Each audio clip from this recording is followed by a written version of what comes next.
Unlock the Mysteries of Homophones, a comprehensive review. Hello everyone. We are delving into the world of English homophones today.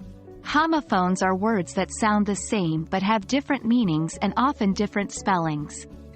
These can be tricky, but mastering them can greatly enhance your understanding and use of English.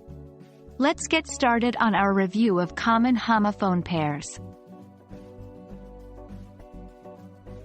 Homophones, as we've mentioned before, are words that sound exactly the same but have different meanings. They often have different spellings too. For instance, sun and sun are homophones. They sound identical, but sun refers to the star at the center of our solar system, while son refers to a male child. Here's where we get to the fun part. Let's review some common homophone pairs. 1. Allowed and allowed. Allowed refers to something that is permitted, while allowed means to say something out loud. 2. Bare and bare.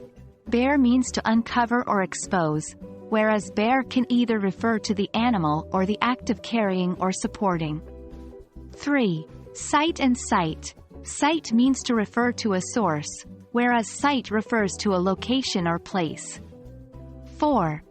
Desert and desert. Desert as a noun refers to a barren, sandy landscape.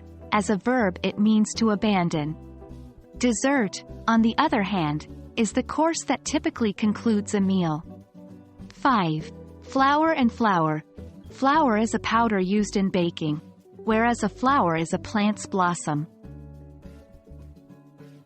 Remember, the key to distinguishing between homophones lies in the context of the sentence and their spelling. Now let's put these homophones to work. Understanding their correct usage will help you avoid misunderstandings in your writing and speaking. Here are some examples. 1. I am allowed to go to the party tonight. 2. Please read the passage aloud. 3.